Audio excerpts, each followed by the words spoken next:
got a busy week coming up with scheduled announcements from no fewer than 8 FTSE 100 firms, with a good smattering from the FTSE 250 thrown in for good measure.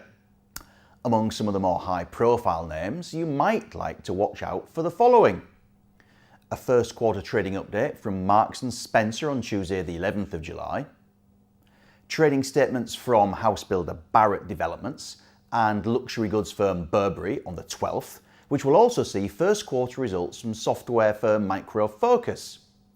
And also look out for annual general meetings at real estate expert Land Securities on the 13th and support services group DCC on Friday the 14th. But for me, the stock most likely to cause a fuss in the week ahead is another support services giant, Babcock, when it unveils a first quarter update on Thursday the 13th of July. It's 9 months now since Archie Bethell replaced the long-term incumbent Peter Rogers as the company's chief executive, and the share price has given him a bit of a rude welcome.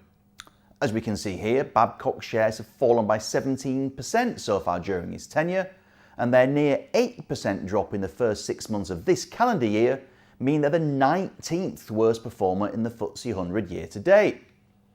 And if you think the 1 year share price chart looks ugly, then take a look at the 5 year one. The shares peaked 3.5 years ago just short of £13 a piece, and they've now slipped to below £9. This may seem odd when you consider that Babcock is one of that select band of FTSE 100 firms that's increased its dividend every year for the past decade, and that streak actually runs 14 years all the way back to 2003. But a number of factors have perhaps worked against the stock more recently.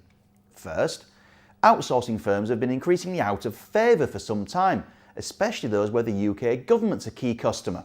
Now, this may be the result of the bad press generated by the Serco and G4S overcharging scandals, and also broader austerity. Second, Babcock's a big player in the nuclear industry for both power and submarines, and that remains a fiendishly complex area for political and economic reasons. The company even suffered the termination of a £6 billion plus Magnox decommissioning project after 5 years rather than the scheduled 14, owing to what looked like a government error in the tendering process. And third, the stock may have just become one of those expensive defensives, where the earnings and dividend forecasts look solid enough, but that relative predictability was baked into a very lofty valuation. Now, back at that £13 peak in 2014, Babcock was trading on nearly 19 times forward earnings with a dividend yield of 1.8%. A big premium valuation-wise, a big discount yield-wise relative to the wider UK market. Now, after the slide to 880p where we are now, the shares trade on barely 11 times earnings with a 3.2% dividend yield based on consensus analyst forecasts. Much cheaper, for example, than other expensive defensives like Bunzl or Unilever, for example. This all makes the timing of the first quarter update particularly interesting, and there are 3 things to look for. First, orders in the order backlog.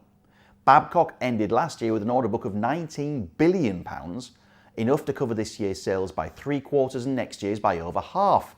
Check out how these numbers are developing across all 4 of the divisions: Marine and Technology, Defence and Security, Support Services and International, as well as sales and profits visibility, as that's been a key plank of the investment case for the stock for many years. This final graphic shows how the order backlog has in fact developed over the past decade.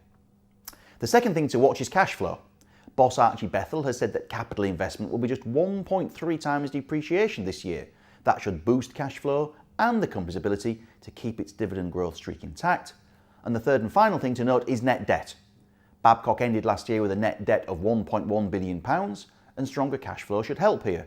Do note, however, the company has a £298 million pension deficit, and the annual cost of servicing that's £45 million, or more than 10% of annual operating profit. So, in sum, keep an eye out for the backlog, new orders, cash flow.